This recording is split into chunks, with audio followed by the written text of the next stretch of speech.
Hello, everyone. Today, I'd like to talk about a few key elements in your training program that can profoundly impact your progress and long term success in the gym. So, we're going to explore how to effectively substitute major movements like back squats and deadlifts, and the importance of feeling the intended burn or stimulus in the targeted muscle groups. So, how to adjust load and volume, and finally, when and why you might use training equipment such as lifting shoes, belts, grips, knee sleeves, and when they're necessary. By the end of the discussion, I hope you have a clear understanding of how to make informed decisions of your own workouts when you have the necessary tools. So let's start by talking about exercise substitutions. I'm just going to talk about two of the most important, or more popular, I should say, big lifts: the barbell back squat and the deadlift. They're often touted as an indispensable movement for lower body and overall strength development, but sometimes due to injury, mobility restrictions, or personal preference, you might need or want to swap these out. So the good news is that there are highly effective alternatives. For deadlifts, consider Romanian deadlifts, trap bar deadlifts, or even rack pulls. If back squats feel uncomfortable, or if you don't have the right equipment, or you have to wait for other people at the squat rack, you want to do front squats, Bulgarian split squats, or leg press variations. Anything that works the intended muscle group is really what I'm looking for. So if you understand the motor patterns and the muscle groups that are being utilized, such as your posterior chain in a deadlift or the quads and glutes in your back squat, you can make the informed decision of swapping those movements out, effectively getting the stimulus we're intending for that movement.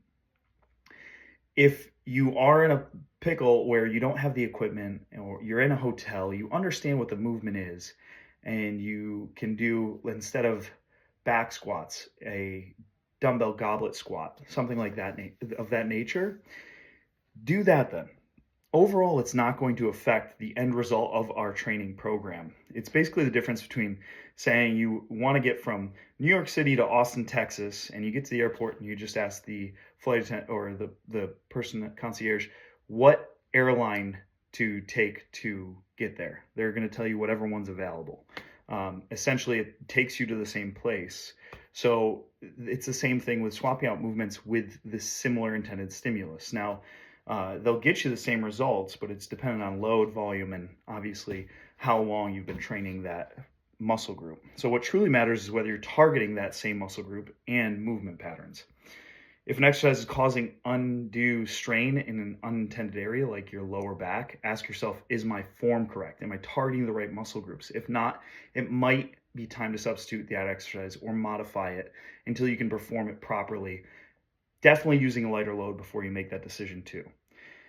Talking about feeling the intended stimulus. Next, let's touch on the importance of feeling the appropriate stimulus or burn in the target muscle groups. If your goal is to work your quadriceps, hamstrings, or glutes, but you never feel those muscles working, something's off.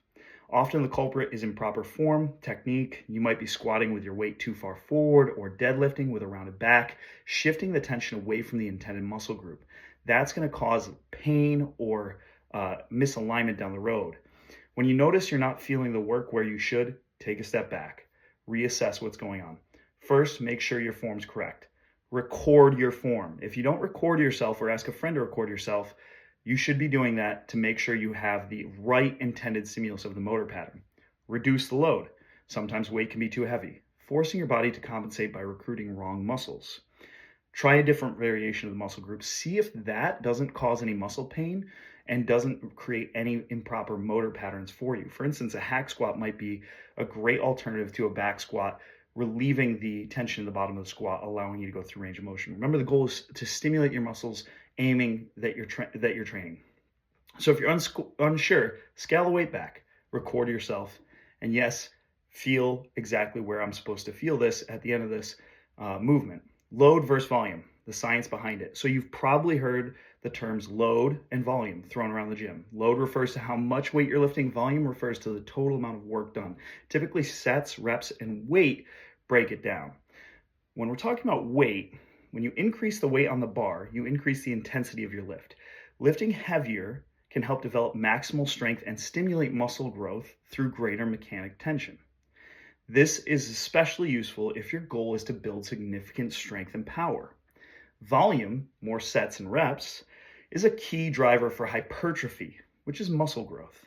Increasing the total number of sets or reps you do can also foster muscle development and improve in muscular endurance. Basically, the volume of how long your lactic acid starts. Many studies show that both total volume and progressive overload are crucial factors in building muscle and strength. The scientific consensus suggests that there isn't one single best strategy. Instead, periodization, alternating your training phases between higher load, lower volume, lower load, higher volume, often yields the best results. This approach prevents plateaus, reduces the risk of injury, ensures that you're training different muscle fibers and energy systems over time. The training equipment that you should be utilizing, so knee sleeves, stuff like that, when and why.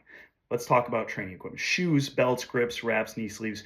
Walk into any serious weightlifting gym and you'll see plenty of these guys head to toe decked out. It's easy to assume that that's legit what you need for immediate use. However, I encourage you to develop a different approach. The first priority should always be to nail down your motor patterns and the basic techniques of your lift, followed by proper mechanics at various loads. Only then should you look to increase the intensity and consider equipment. Lifting shoes provide stability and help with squats and Olympic lifts. But if you can't perform a bodyweight squat with good form, shoes won't fix the situation. Belts help create intra-abdominal pressure, supporting the spine during heavy lifts. It's great for advanced trainees or for max efforts and attempts, but not a replacement for strong core engagement. Grips and reps. Useful if your grip strength limits you, or if you're prone to wrist pain. All right, so developing the wrist strength is really where that lies. Knee sleeves. They can offer warmth to the joint, mild joint support. Again, they're helpful, but they're not a cure for all. Inadequate mobility or poor squat form. The goal is to ensure that your fundamental mechanics are sound. So if you can safely and effectively push higher intensities without risk of injury, things like that, those tools for enhancements are just crutches.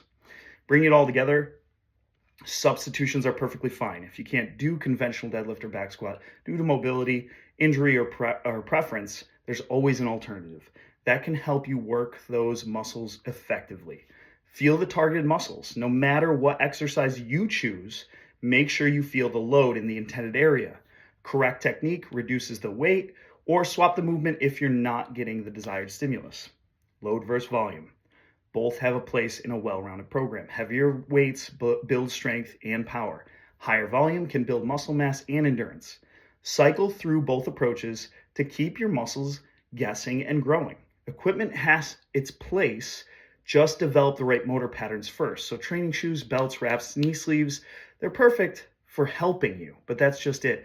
You need to acquire the proper motor mechanics on your own before applying the external apparatuses. As you continue your training journey, remember that knowledge and self-awareness of your body is your strongest tool. Always check your form, understand why you're performing the exercise, and plan your progressions in a way that challenges your muscles safely over time. Recognize that progressive overload is the cornerstone of improvement. Just make sure you're applying it intelligently, whether through heavier loads or increased volume. And finally, view the equipment as an optional aid rather than a shortcut to getting heavier loads up.